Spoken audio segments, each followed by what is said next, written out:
Just after the boy handed me a peach and said, "Don't cry, sir, have my mama's flesh," I realized the entire kingdom had been wrong about me. They called me the Grave Duke. They said I had ice water in my veins. But here I was, weeping like a child behind a rose trellis in my own garden. I stared at the fruit glowing in his small, dirt-stained hands. The boy couldn't have been more than 8 years old, barefoot and trespassing on private grounds, yet he looked at me without fear. Without judgment. Just pure, uncomplicated concern. "It's Mama's best flesh," he said again, pushing the peach closer. His voice was earnest, urgent. "She says there's no sadness her peaches can't cure. Not even the deep kind that makes grown men cry." My hand trembled as I reached for it. The Grave Duke, accepting charity from a child. The most powerful man in the realm, undone by a piece of fruit.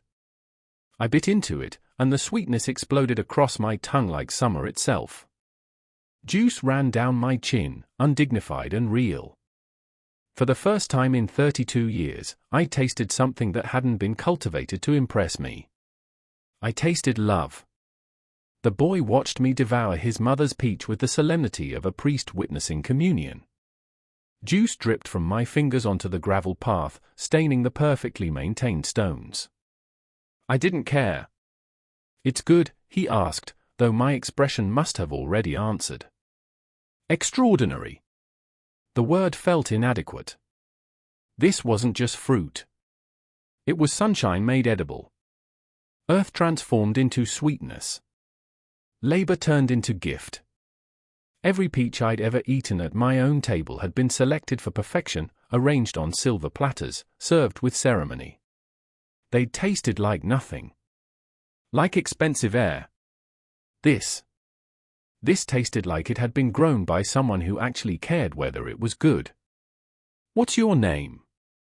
I asked, licking the last of the sweetness from my thumb in a gesture that would have scandalized my entire household staff. "Thomas Wickham, sir. My mama has the cottage past the south wall." He pointed vaguely toward a part of my estate I'd never bothered to visit. "She grows everything there. The soil is magic, she says, if you tend it proper." Magic. Tending. These weren't words that existed in my carefully ordered world of ledgers and quarterly reports. I looked down at the peach pit in my palm, at this small boy who'd interrupted the most powerful man in England mid-sob and somehow known exactly what I needed. Not pity. Not platitudes. Not careful distance. Just something real. Something grown with care. Something that connected me, however briefly, to hands that worked soil instead of signing documents. "Thomas," I heard myself say, "would you take me to meet your mother?" His face lit up like I'd offered him the crown jewels. "Really? You want to meet Mama?" Did I? The rational part of my mind, the part that had kept me alive and powerful for 3 decades, screamed warnings. Dukes didn't visit tenant cottages. Dukes didn't walk their lands like common farmers. Dukes certainly didn't let barefoot boys lead them around by the hand. But I was so tired of being a duke. "I want to see where this came from," I said, gesturing with the pit. "I want to see your mother's garden." Thomas grabbed my hand without hesitation. His palm was sticky with peach juice and warm from the sun, and I let him pull me forward. Let him lead me away from the perfect roses and geometric beds. Let him guide me past the stone fountains and prune hedges toward the south wall. Toward something wild. Toward something real. Toward a woman I'd never met who could apparently grow miracles in dirt I'd never touched. The south wall was older than I'd realized, its stones crumbling in places, covered with wild ivy that no one had bothered to train into submission. Thomas led me through a gap I hadn't known existed, and suddenly we were in a different world entirely. The air changed first. No longer the sterile perfume of cultivated roses, but something earthier. Richer. The smell of turned soil and ripening fruit and something green and alive that made my lungs expand like they'd been compressed for years. Then I saw the cottage. It was small, barely more than 4 rooms if I had to guess, with a thatched roof that needed repairs and walls that had seen better decades. But surrounding it, flowing around it like water around a stone, was the most chaotic, abundant, beautiful garden I had ever seen. No geometric beds here. No careful spacing. No concern for symmetry or aesthetic principle. Just rows and rows of fruit trees heavy with peaches, apples, pears. Vegetable patches bursting with greens and tomatoes and beans climbing up makeshift trellises. Herbs spilling over their borders. Flowers mixed in with the food crops, bright splashes of color that served no purpose except joy. It was wild. Uncontrolled. Alive in a way my gardens had never been. And in the center of it all, kneeling in the dirt with her hands buried in soil, was a woman. She looked up at the sound of our approach, and I forgot how to breathe. She wasn't beautiful in the way the ladies of the court were beautiful. No pale skin carefully protected from the sun. No elaborate coiffure or silk gown. No artful arrangement of curls and jewels designed to catch a man's eye. She was brown from hours in the sun, her black hair pulled back in a simple braid that was coming undone. Her dress was faded cotton, patched at the elbows, hiked up and tucked into her waistband to keep it out of the dirt. Her hands were covered in soil. There was a smudge of mud across her cheek. She was the most breathtaking thing I had ever seen. "Thomas?" She stood, wiping her hands on her apron, her eyes moving from her son to me. "Who's this?" Her voice had an accent I couldn't quite place. Spanish, perhaps? Something warm and melodic that made my carefully cultured English sound stiff and artificial by comparison. Thomas beamed. "I found him crying in the Duke's garden, Mama. I gave him your peach like you said to do when people are sad. It worked. He stopped crying and now he wants to meet you." The woman's eyes widened slightly, and I watched realization dawn across her face. She knew who I was. Of course she did. Everyone on my lands knew the Duke of Rippy by sight, even if the Duke had never bothered to learn their names. I waited for the curtsy. The deference. The careful, fearful respect that everyone showed me. Instead, she put her hands on her hips and raised one eyebrow. "So you're the grave Duke," she said, not a question. Her tone was not quite mocking, but definitely not reverent. "The man who owns all this land but never walks it. The man who signs papers about harvests he's never seen." I felt my spine stiffen. No one spoke to me like this. No one. "I am the Duke of Rippy," I said, falling back into the cold formality that had always been my armor. "And you are?" "Lee Gutierrez." She didn't curtsy. Didn't bow. Just stood there in her dirt-stained dress, meeting my eyes with a directness that was absolutely improper and completely intoxicating. "I'm the woman who grows the peaches that made you stop crying." The challenge in her voice was unmistakable. She wasn't impressed by my title. Wasn't intimidated by my reputation. If anything, she seemed almost annoyed by my presence. "Your son was trespassing," I said, though even as the words left my mouth, they sounded petty. "My son has a kind heart," she shot back. "He saw someone in pain and tried to help. I'm sorry if that offends your Grace's sense of proper boundaries." The way she said "Your Grace" made it sound almost like an insult. I should have been outraged. Should have reminded her of her place. Should have turned on my heel and returned to my stone manner and my careful isolation. Instead, I found myself fighting back a smile. "The peach was excellent," I said. Her expression softened slightly. Just slightly. "Thank you. The trees are from my grandmother's stock. Spanish varietals. They do well in this soil if you tend them properly. Thomas said you talk to them."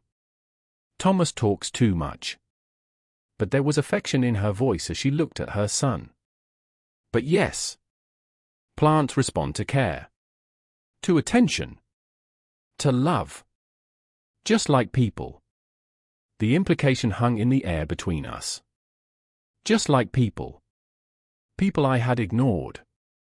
People I had reduced to numbers on quarterly reports.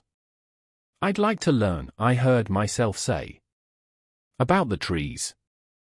The soil. How you make things grow like this. Lee studied me for a long moment, her dark eyes searching my face for something. Sincerity, perhaps. Or maybe just proof that I wasn't wasting her time. Why, she asked finally.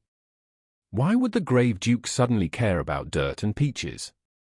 Because I'm dying, I wanted to say. Because I've been dead for years and didn't realize it until your son handed me a piece of fruit. Because something in your wild, beautiful garden makes me feel alive for the first time in decades. Because I'm tired of being a ghost, I said instead.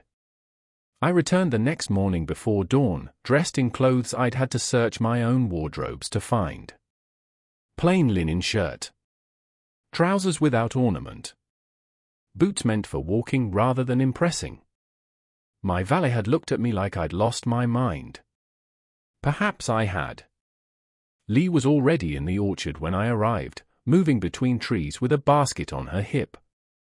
She stopped when she saw me, her expression unreadable in the pre-dawn light. I didn't think you'd come back, she said. I said I wanted to learn. Men like you say many things. She turned back to her trees. Saying and doing are different harvests entirely. I followed her deeper into the orchard. Then let me do.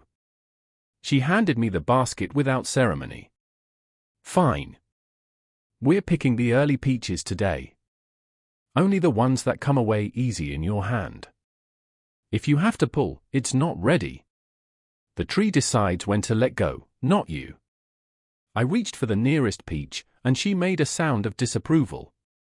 Wrong. Look at it first. See the color?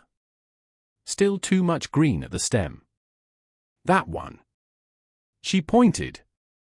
See how it's blushing all the way around?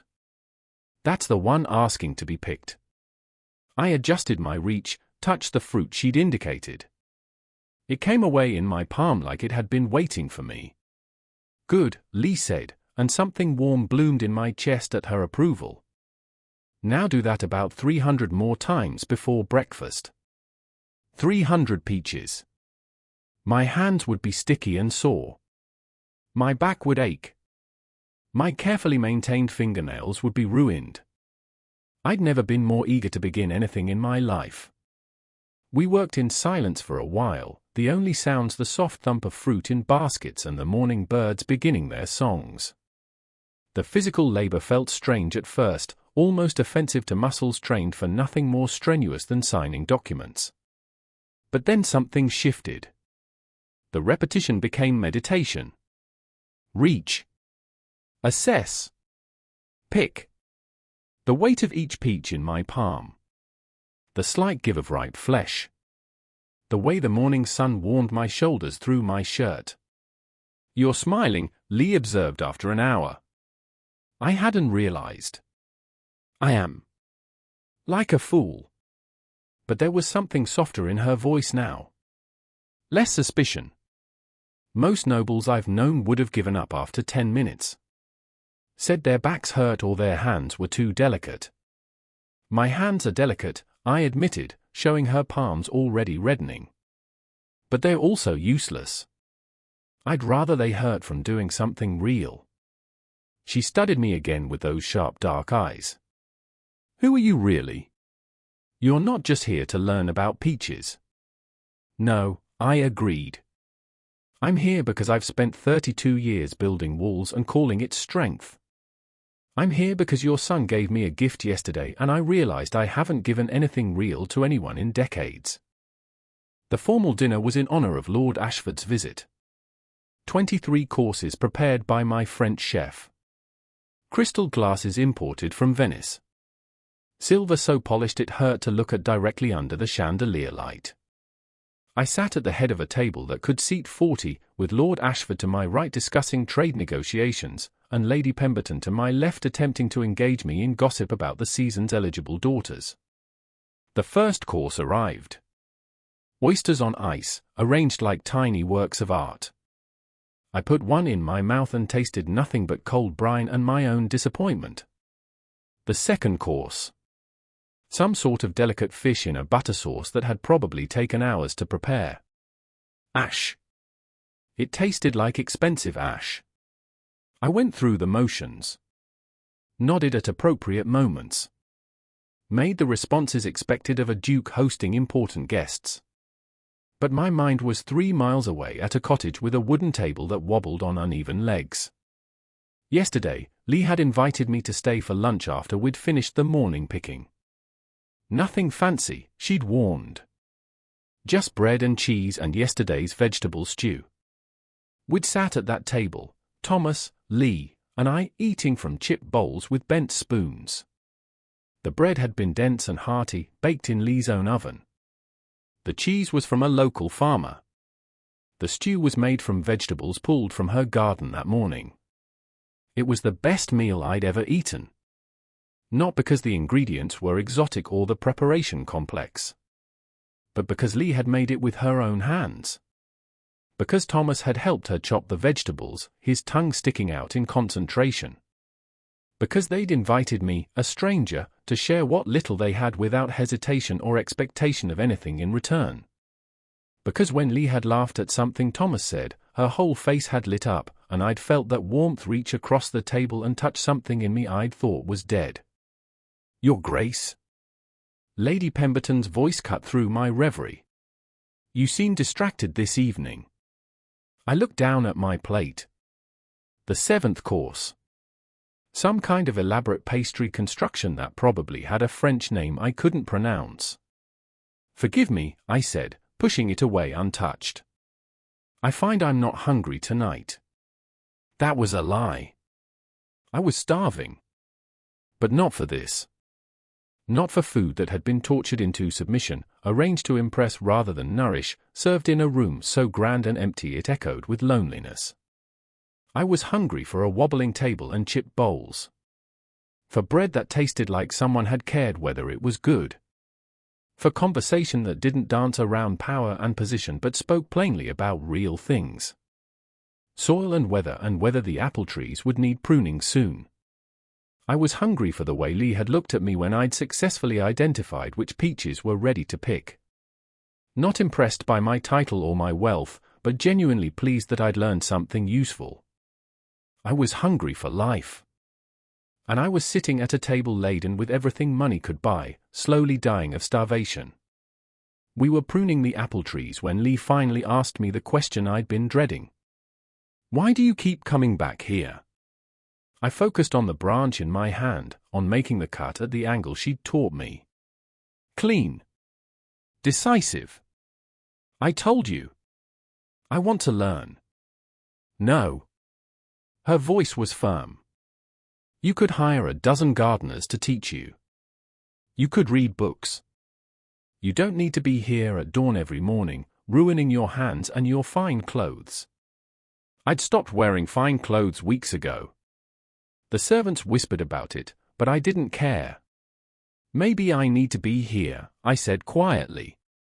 Lee set down her pruning shears and looked at me directly. Why? The honest answer felt too raw. Too exposing. But something about the way she waited, patient, not demanding, just open, made the words come anyway. My father died when I was 12, I heard myself say. His last words to me would be stone. He said vulnerability was decay. That if I showed weakness, people would destroy me. I stared at the tree branch in my hands. So I became stone. For 20 years, I've been exactly what he told me to be. Cold. Efficient. Alone. And lonely, Lee added softly. And lonely, I agreed. So lonely I forgot what it felt like to be human. Until your son handed me a peach and I remembered that things could taste like something. That the world could be more than numbers and obligations. Lee was quiet for a moment, her fingers tracing the rough bark of the tree between us. Thomas's father died 3 years ago, she said finally. Antonio was a good man. A farmer, like me. We were happy. Her voice caught slightly. Then the fever came. Took him in 4 days. I'm sorry. Everyone's sorry. There was no bitterness in her tone, just tired acceptance. But sorry doesn't pay the rent. Sorry doesn't feed a child. Sorry doesn't explain to a 5-year-old boy why his papa isn't coming home. She picked up her shears again, made a careful cut. Your steward wanted to evict us. Said a woman couldn't manage the land properly. That I should go work in a factory in the city, that Thomas should go to the workhouse. Ice flooded my veins. He what? I convinced him to give me 1 season. Prove I could make the land productive. Her jaw tightened. So I worked. Every daylight hour and half the night. I learned everything Antonio had known and then learned more. Made this orchard produce twice what it had before. Grew vegetables to sell at market. Made enough to pay the rent and feed my son and prove that a woman's hands can tend soil just as well as a man's. The fierce pride in her voice made my chest ache. You shouldn't have had to prove anything, I said. The land is yours. Your home. No one should have threatened to take that from you. But they did. She met my eyes. Because people like you, forgive me, Your Grace, people with power and titles, you make decisions about people like me without ever seeing us. Without knowing if we have children who need feeding or dreams that matter. We're just numbers on your quarterly reports. The words hit like a physical blow because they were absolutely true. You're right, I said. I've been exactly that kind of man. Signing eviction orders without thinking about the families behind them.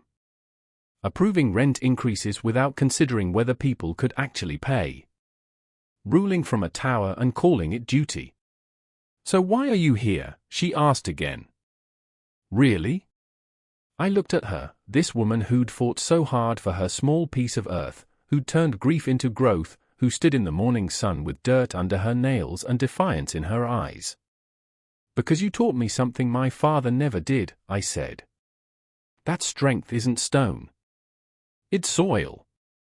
It breaks and reforms. It needs tending. It needs, I struggled for the word. It needs love. Connection. The very things I've been cutting away like diseased branches. And you think you can learn that here?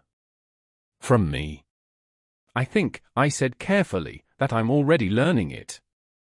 That every morning I spend here, I feel a little less like a monument and a little more like a man. Lee studied me for a long moment. Then she handed me the pruning shears. That branch there, she said, pointing.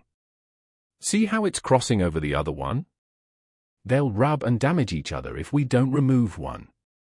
You decide which stays and which goes. I looked at the 2 branches, so intertwined it was hard to tell where one ended and the other began. How do I choose? You look at which one is reaching toward the light, she said. And you protect that one. Always choose growth over safety. I made the cut. The summons came on a silver tray during breakfast. Lord Pemberton requests an urgent audience, Your Grace, my butler intoned, his face carefully neutral in that way that meant the household staff already knew something I didn't. I set down my coffee, bitter and unsatisfying, like everything in this house, and nodded. Send him in. Pemberton entered with 3 other advisers trailing behind him like carrion birds. Their expressions ranged from concern to barely concealed disgust. Your Grace, Pemberton began without preamble. We must discuss your recent activities. My activities. I leaned back in my chair, already knowing where this was going. You've been absent from court for 6 weeks. You've missed 3 council meetings. Lord Ashford had to conduct the trade negotiations without you. He paused meaningfully. And there are rumors. There are always rumors. Not like these. Lord Hartwick, my oldest advisor, stepped forward. His face was pinched with disapproval. They're saying you've been seen in the tenant cottages. Working manual labor. Consorting with common folk. The way he said common folk made my jaw tighten. I've been learning about my own lands, I said evenly. Something I should have done years ago. And is it also necessary to your education, Pemberton's voice dripped with false courtesy, to take meals with a Spanish widow? To be seen laughing with her like some farmhand? The room went very still. Careful, I said softly. Very careful how you finish that sentence. But Pemberton had the bit between his teeth now. Your Grace, the woman is barely above a peasant. She works with her hands. She has a bastard child. I was on my feet before he could finish, my chair clattering backward. Thomas's father died an honorable death. You will not speak of that child again. The advisers exchanged glances. Lord Hartwick cleared his throat.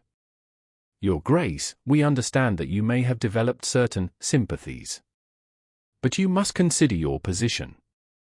The Duke of Riperton cannot be seen cavorting with tenant farmers.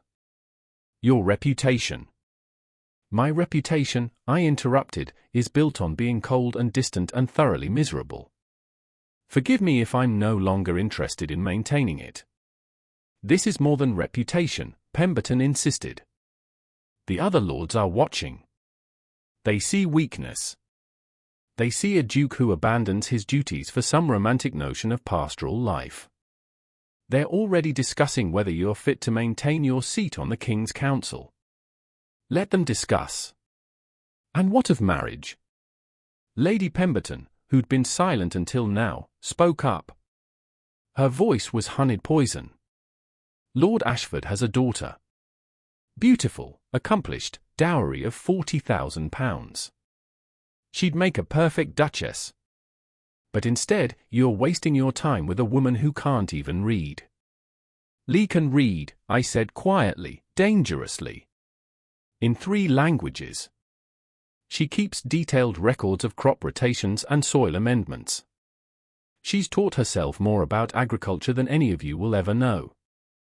She's taught herself to survive, Hartwick said dismissively. That's admirable, in its way. But it doesn't make her suitable for... For what? For me?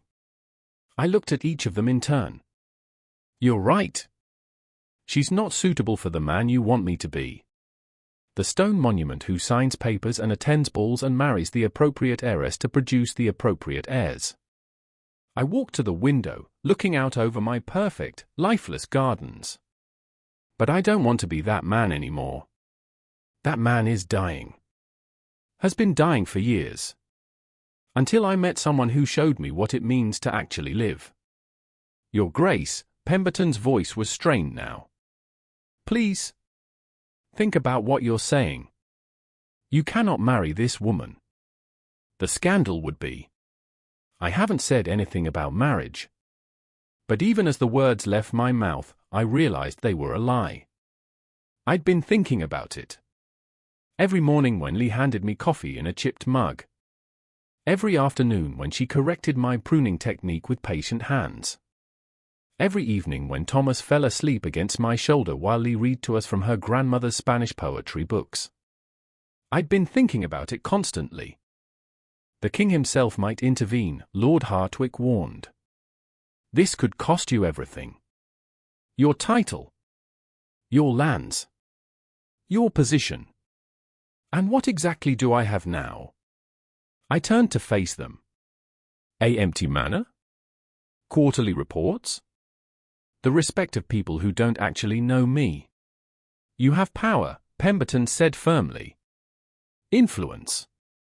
The ability to shape policy for thousands of people. Are you truly willing to throw that away for a farmer's widow? The question hung in the air. Was I? Could I really walk away from everything my father had built? Everything I'd spent 32 years maintaining? I thought of Lee's hands in the soil. The way she'd looked at me yesterday when I'd successfully grafted a branch onto one of her apple trees. Not impressed by my title or my wealth, but genuinely proud that I'd learned something difficult.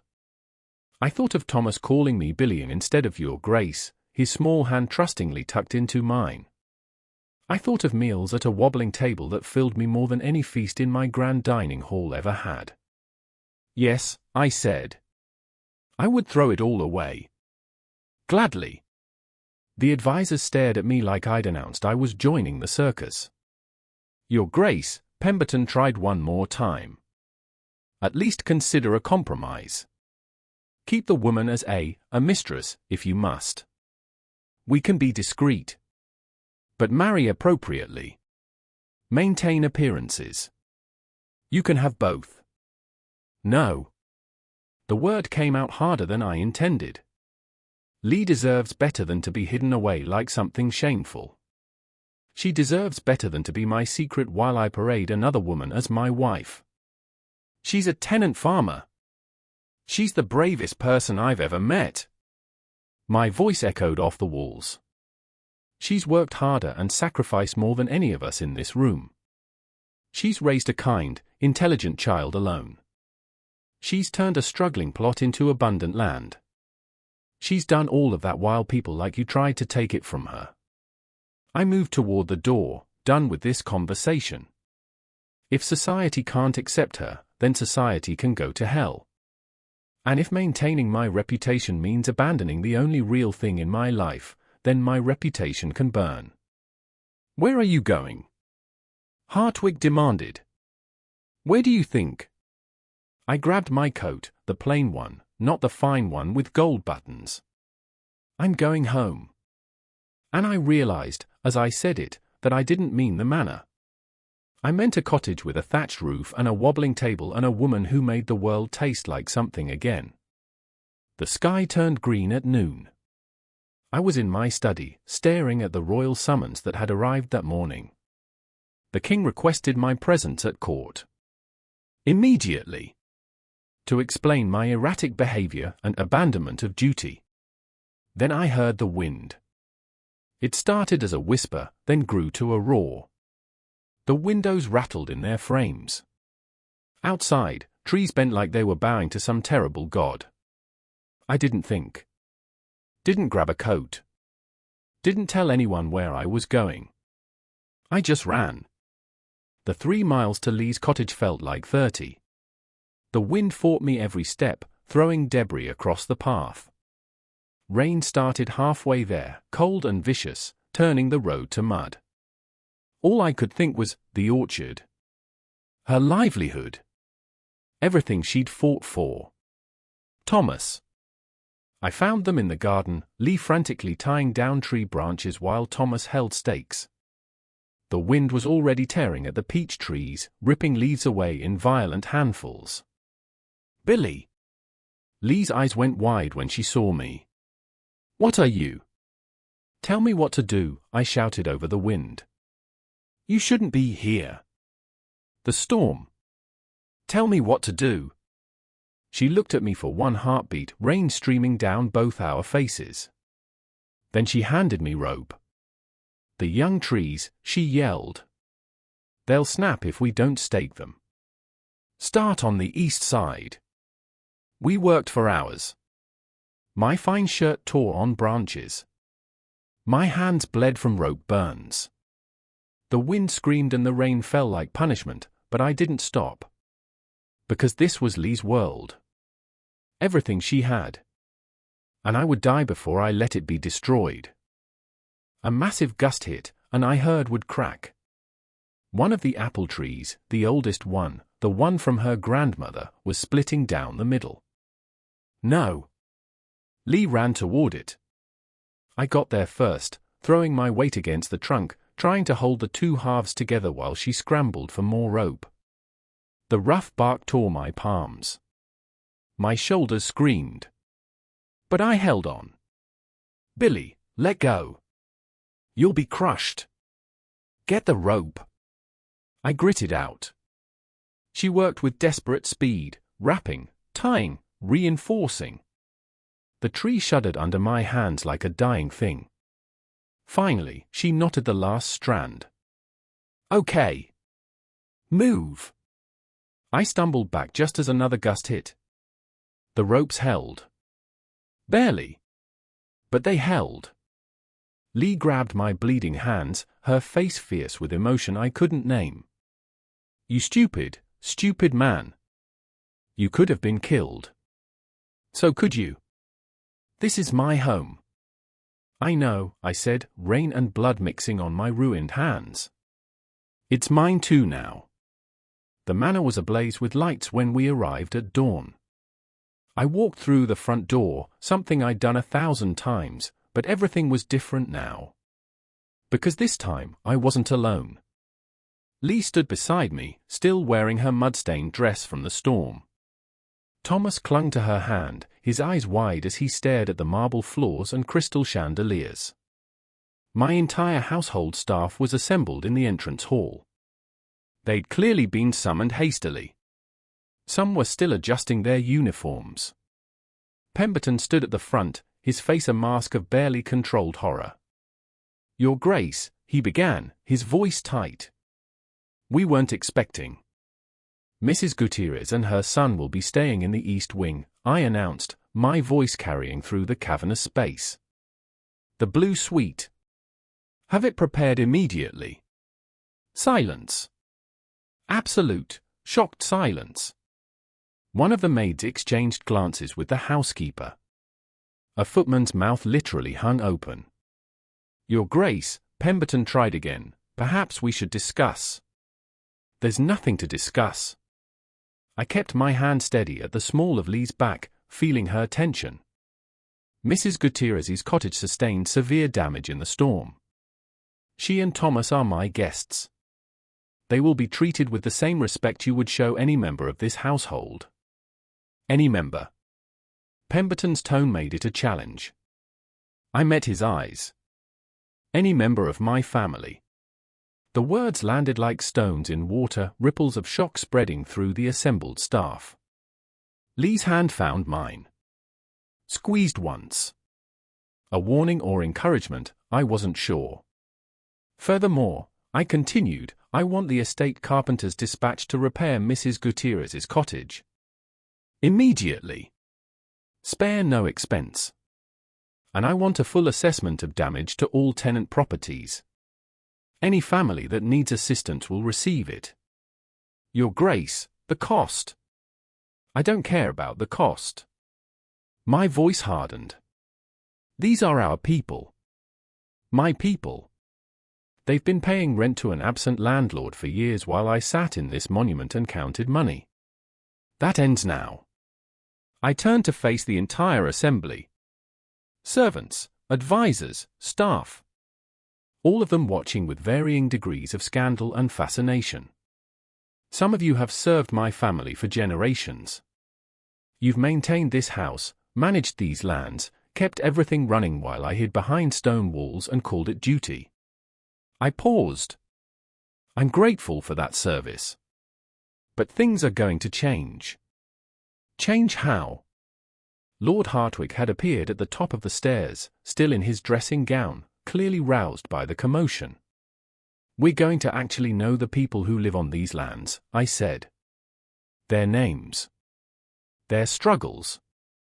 Their triumphs. We're going to make decisions based on what's right, not what's profitable. And we're going to remember that a title doesn't make us better than anyone else.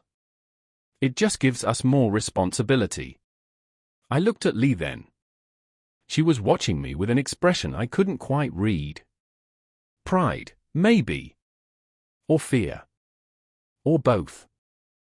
Mrs. Gutierrez has taught me more about leadership in 6 weeks than I learned in 32 years of being a duke, I said. She's shown me that true strength isn't isolation. It's connection. It's caring for the soil you've been given stewardship over.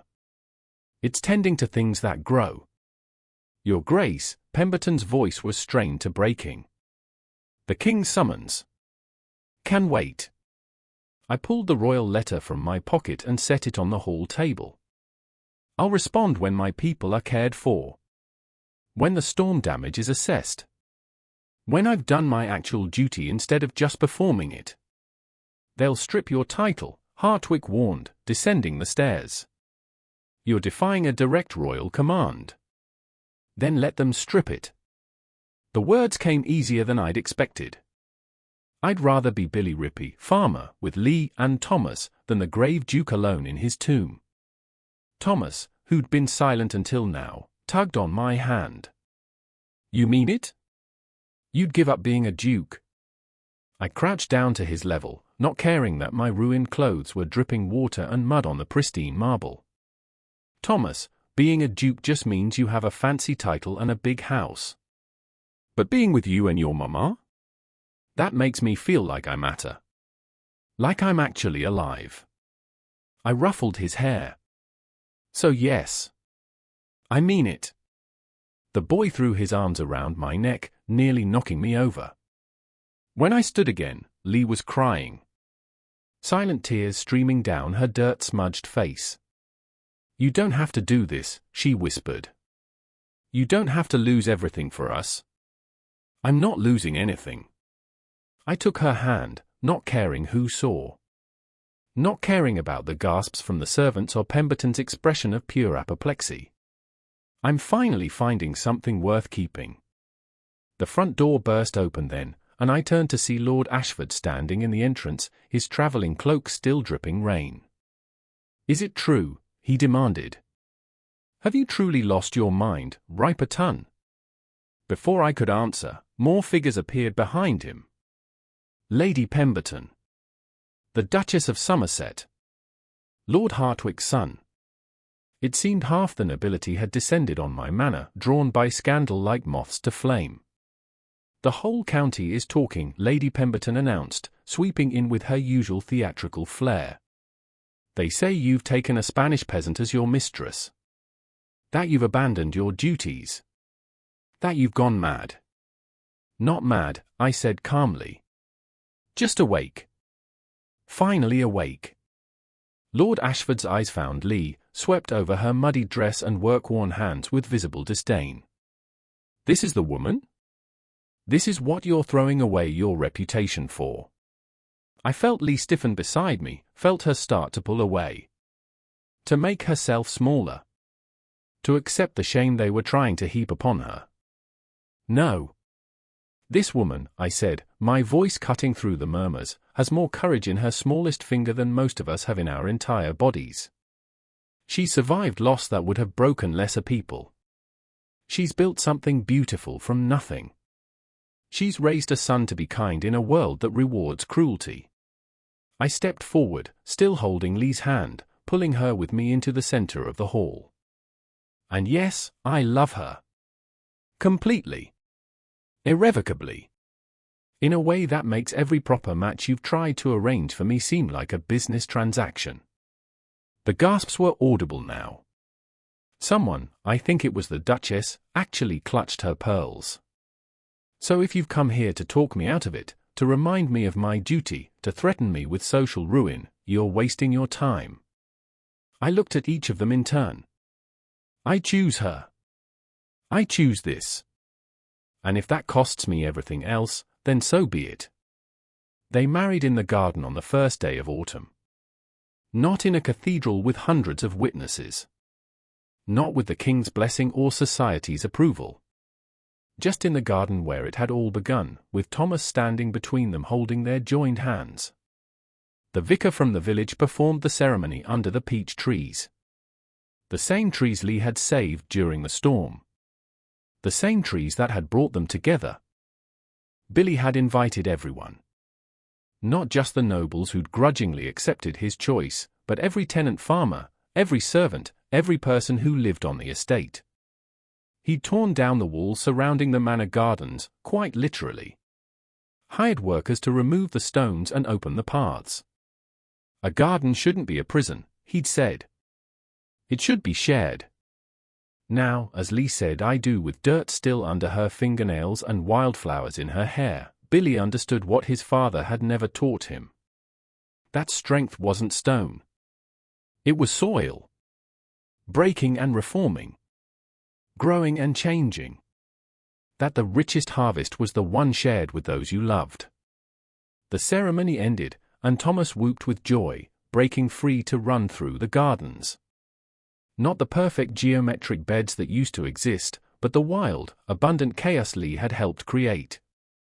Vegetables growing alongside roses. Fruit trees shading benches where anyone could rest. Billy watched his son, because Thomas was his now, officially, disappear laughing into the orchard, and felt Lee's hand slip into his. No regrets, she asked softly. He'd lost his seat on the King's Council. Several noble families no longer spoke to him. The scandal had been exactly as catastrophic as his advisors had predicted. He'd never been happier in his entire life. Not one, he said, pulling her close. You saved me, you know. That day Thomas found me crying. No. Lee smiled against his chest. We just reminded you that you were human. You saved yourself. In the distance, Thomas's laughter echoed through the gardens. Their gardens now. Not a place of lonely tears and perfect isolation, but a sanctuary. A home. A place where things could grow. Billy kissed his wife's forehead and thought of his father's final words. Be stone, he'd said. Vulnerability is decay. But his father had been wrong. Vulnerability wasn't decay. It was the breaking open of hard ground. It was what allowed new things to take root. It was what allowed love to grow. Come on, Lee said, tugging his hand. Thomas wants to show everyone the apple grafts you did. He's very proud of you. Billy let himself be pulled forward, into the garden, into the celebration, into a life he'd never imagined possible. The grave duke was dead. But Billy Rippy, husband and father and gardener, was finally, beautifully alive. And in the soil he'd learned to tend with Lee's patient teaching, in the son who called him Papa, in the community that now walked freely through gardens once locked behind walls, he'd found something his title had never given him. He'd found home.